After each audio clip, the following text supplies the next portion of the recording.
할렐루야. 오늘은 5월 27일 월요일입니다.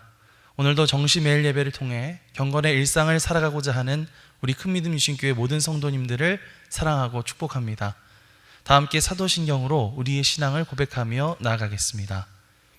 전능하사 천지를 만드신 하나님 아버지를 내가 믿사오며 그 외아들 우리 주 예수 그리스도를 믿사오니 이는 성령으로 잉태하사 동정녀 마리아에게 나시고 본디오 빌라도에게 고난을 받으사 십자가에 못 박혀 죽으시고 장사한 지 사흘 만에 죽은 자 가운데서 다시 살아나시며 하늘에 오르사 전능하신 하나님 우편에 앉아 계시다가 저리로서 산자와 죽은 자를 심판하러 오시리라.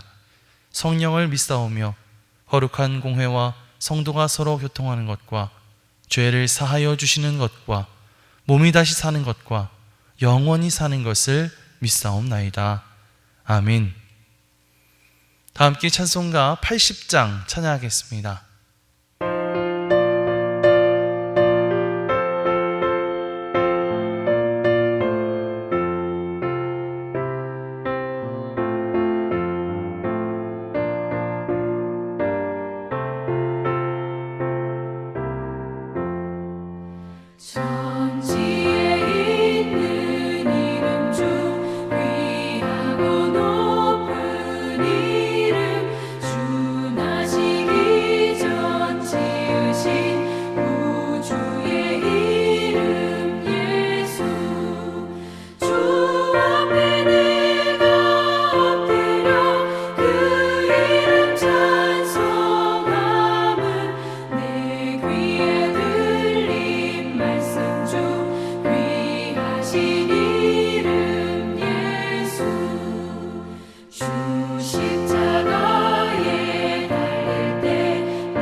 오늘 하나님께서 우리에게 주시는 말씀은 열왕기상 21장 17절로 29절까지의 말씀입니다. 여호와의 말씀이 디셉 사람 엘리야에게 임하여 이르시되 너는 일어나 내려가서 사마리아에 있는 이스라엘의 아합 왕을 만나라. 그가 나봇의 포도원을 차지하러 그리로 내려간다니 너는 그에게 말하여 이르기를 여호와의 말씀이 내가 죽이고 또 빼앗았느냐고 하셨다 하고 또 그에게 이르기를 여호와의 말씀이 개들이 나봇의 피를 핥은 곳에서 개들이 내 피 곧 내 몸의 피도 핥으리라 하였다 하라. 아합이 엘리야에게 이르되 내 대적자여 네가 나를 찾았느냐? 대답하되 내가 찾아노라. 네가 네 자신을 팔아 여호와 보시기에 악을 행하였으므로 여호와의 말씀이 내가 재앙을 네게 내려 너를 쓸어버리되 네게 속한 남자는 이스라엘 가운데 매인자나 노인자를 다 멸할 것이요 또 내 집이 느밧의 아들 여로보암의 집처럼 되게 하고 아히야의 아들 바아사의 집처럼 되게 하리니 이는 내가 나를 노하게 하고 이스라엘이 범죄하게 한 까닭이니라 하셨고 이세벨에 대하여도 여호와께서 말씀하여 이르시되 개들이 이스라엘 성읍 곁에서 이세벨을 먹을지라. 아합에게 속한 자로서 성읍에서 죽은 자는 개들이 먹고 들에서 죽은 자는 공중의 새가 먹으리라고 하셨느니라 하니 예로부터 아합과 같이 그 자신을 팔아 여호와 앞에서 악을 행한 자가 없음은 그를 그의 아내 이세벨이 충동하였음이라. 그가 여호와께서 이스라엘 자손 앞에서 쫓아내신 아모리 사람의 모든 행함같이 우상에게 복종하여 심히 가증하게 행하였더라. 아합이 이 모든 말씀을 들을 때에 그의 옷을 찢고 굵은 배로 몸을 동이고 금식하고 굵은 배에 누우며 또 풀이 죽어 다니더라. 여호와의 말씀이 디셉 사람 엘리야에게 임하여 이르시되 아합이 내 앞에서 겸비함을 내가 보느냐. 그가 내 앞에서 겸비함으로 내가 재앙을 저희 시대에는 내리지 아니하고 그 아들의 시대에야 그의 집에 재앙을 내리리라 하셨더라. 이는 하나님의 말씀입니다. 아멘. 할렐루야. 오늘도 말씀을 듣는 여러분의 심령 가운데 주의 성령께서 함께해 주시기를 간절히 축원합니다. 어느 날 하나님께서 엘리야에게 말씀하셨습니다. 너는 일어나 내려가서 사마리아에 있는 이스라엘 왕 아합을 만나라. 그가 나봇의 포도원을 차지하려고 지금 그곳에 내려가 있다. 지난주 금요 저녁 기도회 설교를 들으신 분이라면 아합이 왜 그곳에 내려가 있는지를 아실 것입니다. 우리가 읽은 열왕기상 27장의 1절부터 차례대로 읽어 나가다 보면 아합이 얼마나 부당한 방법으로 나봇의 포도원을 빼앗았는지 그 이야기가 나와 있죠. 나봇의 포도원은 사마리아에 있는 아합의 왕궁에서 가까운 곳에 위치해 있었습니다. 아합은 그 포도원이 마음에 들어서 나봇에게 그 포도원을 달라고 요청했죠. 그 대신 더 아름다운 포도원을 주거나 아니면 제값을 쳐서 돈으로 주겠다고 이야기했습니다. 하지만 나봇은 그 요청을 거절합니다. 왜냐하면 그 포도원은 조상 대대로 그들이 물려받은 유산이었기 때문이었고 또 율법에는 하나님께서 정해주신 땅을 함부로 매매하지 못하도록 되어 있었기 때문이죠. 그렇게 한 칼에 거절을 당하고 집에 들어와서 끙끙대고 있는 아합을 위해서 아내 이세벨이 나서게 되는데요. 이세벨은 엄청난 모략을 꾸몄습니다. 나봇이 하나님과 왕을 모욕했다는 거짓 증인들을 세워서 결국 나봇이 누명을 쓰고 처형을 당해 죽게 만든 것이죠. 그렇게 악랄한 방법으로 문제를 해결한 이세벨은 아합에게 이 사실을 알려주었고 지금 아합은 그 말을 듣고 룰루랄라 주인이 없어진 포도원으로 내려가게 된 것이었습니다. 자, 그런 죄악된 모습을 보신 하나님은 엘리야를 보내셔서 아합에게 아주 강한 경고를 하시게 되는데요. 오늘 우리가 읽은 말씀 21절에서 24절 말씀을 함께 보겠습니다. 여호와의 말씀이 내가 재앙을 내게 내려 너를 쓸어버리되 내게 속한 남자는 이스라엘 가운데 매인자나 노인자를 다 멸할 것이요 또 내 집이 느밧의 아들 여로보암의 집처럼 되게 하고 아히야의 아들 바아사의 집처럼 되게 하리니 이는 내가 나를 노하게 하고 이스라엘이 범죄하게 한 까닭이니라 하셨고 이세벨에 대하여도 여호와께서 말씀하여 이르시되 개들이 이스라엘 성읍 곁에서 이세벨을 먹을지라. 아합에게 속한 자로서 성읍에서 죽은 자는 개들이 먹고 들에서 죽은 자는 공중의 새가 먹으리라고 하셨느니라 하니. 아멘. 자, 하나님께서 아합에게 하셨던 경고는 정말 강력한 경고였습니다. 그에게 재앙을 내리되 그에게 속한 남자는 이스라엘 가운데의 매인자나 노인자, 그러니까 아합의 가문에 속한 사람이라면 종이든 자유인이든 상관하지 않고 다 멸할 것이다. 또 아합의 집안이 여로보암의 집처럼 되게 하고 바아사의 집처럼 되게 할 것이다 라고 경고하고 계시죠. 자, 이 경고가 정말 충격적이었던 이유는요, 그때 당시까지만 하더라도 아합은 아람의 엄청난 군대를 무찌르고 강력한 국가를 이룬 상태였기 때문입니다. 자, 그런데 그렇게 강력한 국가를 이룬 아합이었음에도 불구하고 하나님께서 그의 가문을 모두 쓸어버리실 거라고 그렇게 강하게 말씀하고 계시는 거죠. 특히 22절 말씀을 보면 내 집이 느바스의 아들 여로보암의 집처럼 되게 하고 아히야의 아들 바하사의 집처럼 되게 하겠다라고 말씀을 하셨는데요. 여로보암과 바하사의 공통점이 무엇일까 생각해 보면 둘 다 북이스라엘의 왕이었지만 불과 2대밖에 가지 못하고 멸망하게 되었다는 사실입니다. 지금 아합이 아버지 오므리가 세운 이 오므리 왕조를 이어서 굉장히 부강한 나라를 이루었다 하더라도 결국 이 나라의 흥망성쇠를 주관하시는 분은 하나님이시기 때문에 하나님이 그에게 재앙을 내리신다면 아무리 강력한 오므리 가문이라 할지라도 결국은 쉽게 멸망할 수밖에 없을 것이다 라고 하는 그런 이야기이기 때문인 것이죠. 그러니 이러한 아합의 경고는, 이러한 하나님의 경고는 아합의 입장에서 정말 섬뜩하게 느껴질 수밖에 없었을 것 같습니다. 자, 그렇습니다, 여러분. 아무리 대단한 위세를 펼치는 사람이라 할지라도 그에게 하나님께서 함께 하시지 않는다면 그는 머지않아 재앙을 만나고 나락으로 떨어질 수밖에 없습니다. 반대로 하나님께서 그와 함께 하신다면 어떨까요? 아무리 보잘것없는 사람이라 할지라도 그 사람은 하나님의 일을 이루어가는 사람이 되고 하나님의 일하심을 경험하는 사람이 되고 놀라운 영향력을 미치는 사람으로 거듭나게 될 줄 믿습니다. 역대상 29장 말씀을 보면요, 다윗이 하나님의 성전을 건축하기 위해서 여러 재료들을 모으죠. 그리고 나서 하나님 앞에 찬양을 드리면서 이렇게 고백합니다. 역대상 29장 말씀을 보면 여호와여, 위대하심과 권능과 영광과 승리와 위엄이 다 주께 속하였사오니 천지에 있는 것이 다 주의 것이로소이다. 여호와여, 주권도 주께 속하였사오니 주는 높으사 만물의 머리이심이니이다. 부와 귀가 주께로 말미암고 또 주는 만물의 주제가 되사 손에 권세와 능력이 있사오니 모든 사람을 크게 하심과 강하게 하심이 주의 손에 있나이다. 아멘. 자, 이렇게 고백하고 있습니다.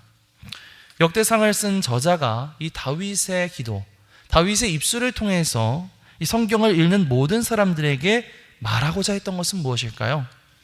천지에 있는 모든 것이 다 주님의 것이다. 주님은 만물의 주관자이시다.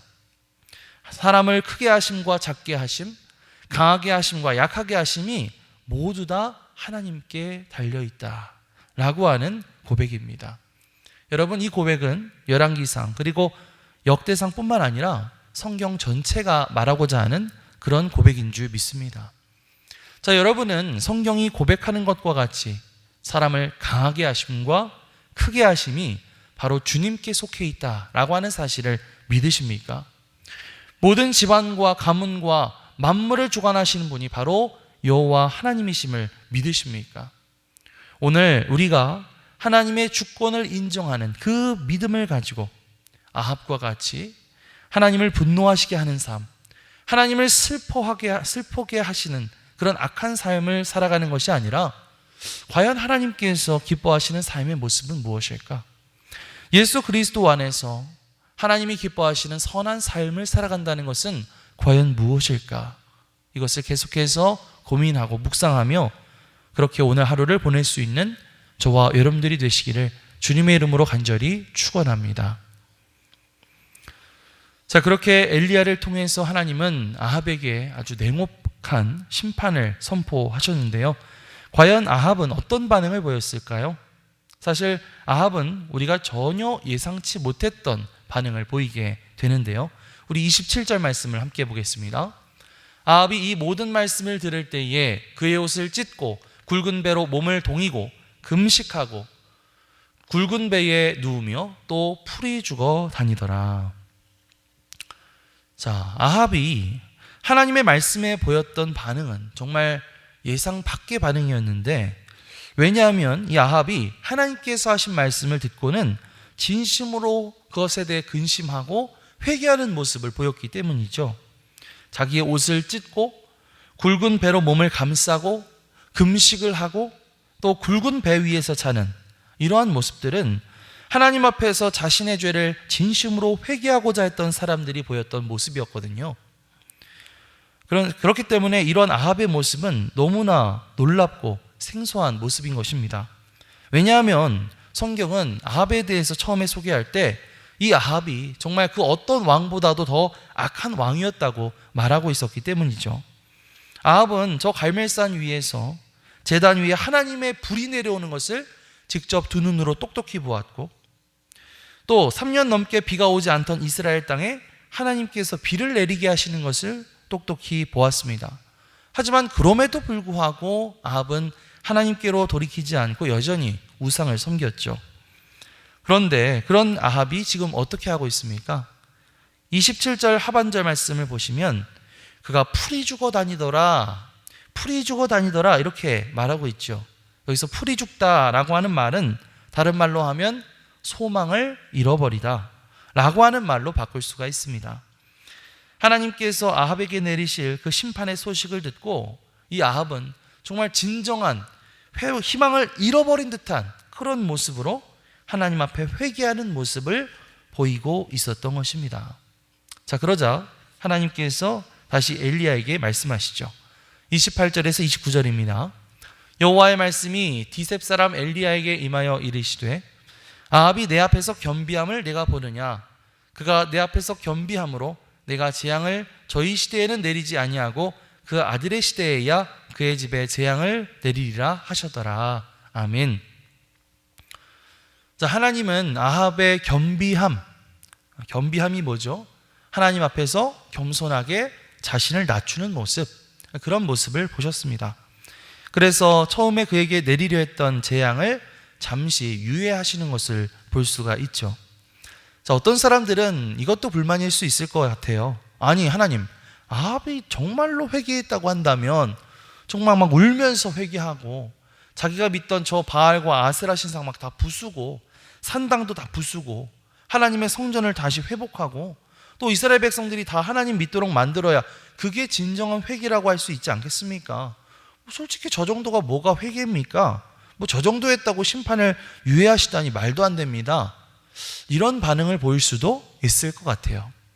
하지만 하나님은 아합이 지금 보여주고 있는 이 모습이 참 얼마나 참 대단한 결단이고 아합 나름대로 얼마나 대단한 행동에서부터 나온 것인지 알고 계셨다는 것이죠.